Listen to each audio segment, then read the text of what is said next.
Cœur d'Orly est un écoquartier d'affaires mixte avec bureaux, hôtels, commerces, services. La création de la passerelle Cœur d'Orly établit un lien direct entre les aérogares et le quartier d'affaires en développement. L'idée de la structure de cette passerelle, en fait, m'est venue à l'occasion du projet du S3 où on devait franchir l'accès Est. On avait exactement les mêmes paramètres qui sont le vent, la possibilité de loger un travelator et aussi des portées très importantes. Le chantier de la passerelle a commencé en octobre 2015. Nous assistons aujourd'hui à la fin de la pose des éléments de tablier.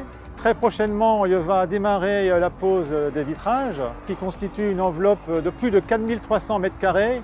Ensuite commencera la pose des 6 trottoirs roulants qui permettront de passer de Cœur d'Orly à Orly-Sud en moins de 3 minutes. Le choix de l'entreprise a été fait par un appel d'offres auquel ont répondu 4 candidats. Nous avons retenu le groupement Baudin-Châteauneuf qui avait l'offre la mieux disante.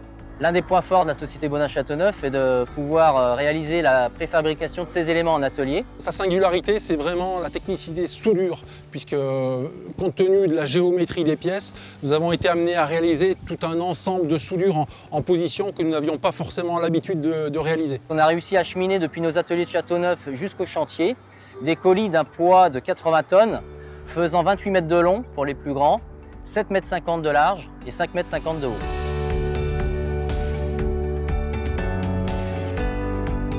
Le rôle d'ADP dans l'accompagnement du projet a consisté en 4 points.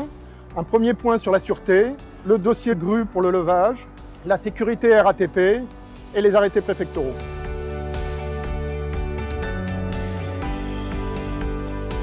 Sur le sujet sûreté, le convoyage des tronçons a nécessité de traverser la zone PCZ-SAR. On a constitué un dossier sûreté présenté au service compétent de l'État et j'ai accompagné l'entreprise dans ses démarches pour l'inspection filtrage des convois.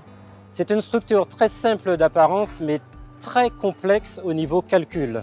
En effet, il s'agit de barres tréfilées servant de membrure et des diagonales en anneaux.